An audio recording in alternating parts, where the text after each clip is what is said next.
Good afternoon and welcome to the first edition of World Today for the week. It is a Southwest network of Radio Nigeria but a zonal station comprising news, future and sports. In the lineup, Edo Assembly gets new speaker.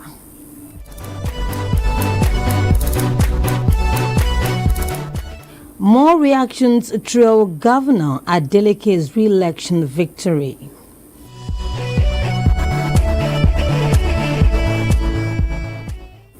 And on the foreign scene, Iraq Kurdish Prime Minister's office targets in drone attack. Ukrainian strikes kill 6 in Russia.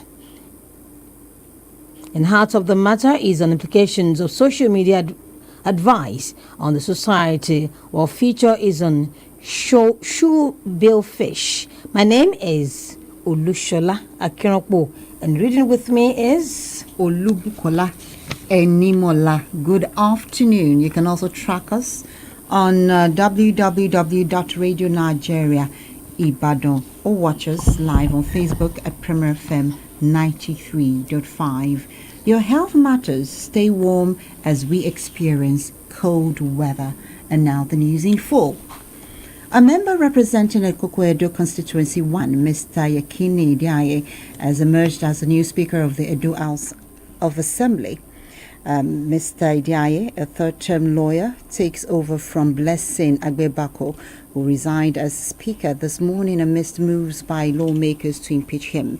The emergence of Mr. Diaye was said to have been influenced by the gentleman's zoning arrangement in the Assembly, which provides that when the governor is from Edo Central Senatorial District, the Speaker should come from Edo North.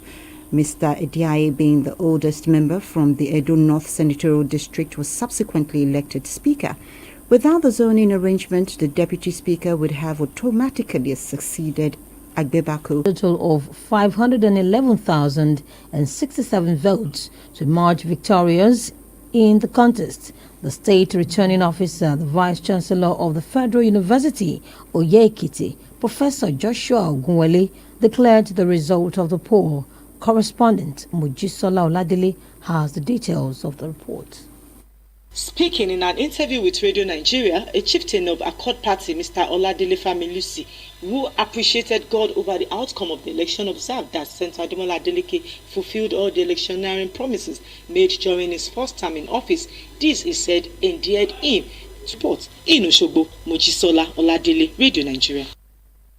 Development, former President Chief Olusegun Obasanjo has paid a congratulatory visit to Osun State Governor Senator Ademola Adeleke following his victory in the last Saturday's governorship election.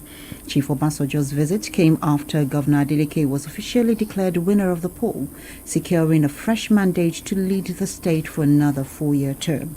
Governor Adeleke was declared the winner of the election by the Independent National Electoral Commission (INEC) after polling 507,067 votes across the state.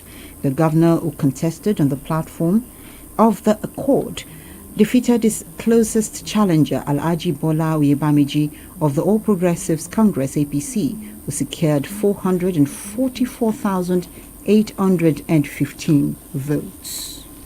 The Inter-Party Advisory Council has described the outcome of the Osun State governorship election as a victory of society organizations, election observers, and the international community for their contributions towards the successful conduct of the election. In the meantime, the All Progressives Congress (APC) in Osun State says it is studying the results of Saturday's governorship election across the state's 332 wards to determine its next line of action. The party's Director of Media and Information, Chief Kola Olabisi, disclosed this in a statement, saying the party's leadership was consulting with its lawyers before deciding whether to explore the legal options provided under the Electoral Act 2026. Chief Olabisi, however, commends the party members and supporters for their steadfastness and loyalty throughout the election. The Commissioner of Police in charge of election in Osun State, Mr. Samuel Ogun and Oyo states included Are Ono Kakanfo Oba Gani Adams, foreign tourists and stakeholders in the arts sector. Earlier, a series of activities preceded the week-long festival such as celebration of ancient Yoruba deities and the traditional New Year celebration. The Southwest Region Overseer, Charismatic Renewal Ministries, Pastor Joseph Mensah has advised parents to be alive to the responsibility for proper upbringing of their children. Pastor Mensah gave advice while delivering a sermon to mark the end of a 3-day conference tagged Laborers for the Harvest held in Ibadan, the state capital. The cleric acknowledged the pivotal role of parents. Highlights of the program included Bible readings and special song renditions by members. The Nigeria Police Force, Oyo State Command, has arrested a suspected member of a criminal syndicate allegedly involved in robbery and land grabbing as well as other violent crimes within the Ibadan metropolis. The arrest followed a credible intelligence received by the operators of the Violent Crime Response Unit, VCRU, Oyo Base, that members of the syndicate had converged on a hideout at Soka area of Ibadan. Acting on the information, the operatives swiftly moved to the location and arrested one of the suspects, identified as Ademola Arowolo, popularly known as Demi.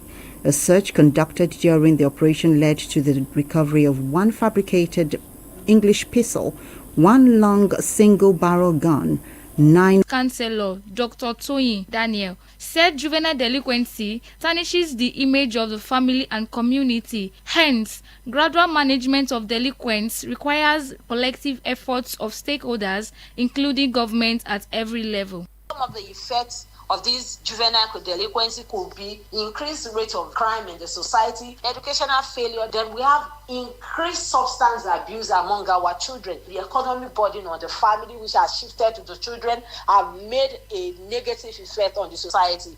A teacher in Ibadan, the Oyo State capital, Mrs. Peace Inowa, highlighted the causes of juvenile delinquency as peer pressure, lackadaisical attitude of parents towards their children, or words and moral decadence. Another teacher, Mr. Shogo Aja, society has a lot to do in combating juvenile delinquency because leadership must be by example and government policies should positively impact the society. What government needs to do to reduce juvenile crime in our society, in our school, is to create an organization to sensitize our adolescents in our schools and in the country. As communities continue to seek solutions, experts emphasize that preventing juvenile delinquency requires collective efforts of every member of the society. In Ibadan, Adeola Alatishe, Radio Nigeria. This is the world today, the stories that made the headline. Edo Assembly has gotten new speaker. Iran and Iran-aligned armed groups have repeatedly accused Iraq's semi-autonomous Kurdish region of harboring Iranian Kurdish opposition groups. That's Tehran regards. 6 people have been killed and 4 injured in Ukrainian missile strikes in Russia's Belgorod region overnight. Ukraine officials said 2 people were killed in Russian drone strikes overnight on the Sumy region, close to the border with Russia, which has been under frequent attack. Report says the strikes come a night after what Russian officials called the largest-scale attack launched by Ukraine this year, in which at least 7 people have been killed.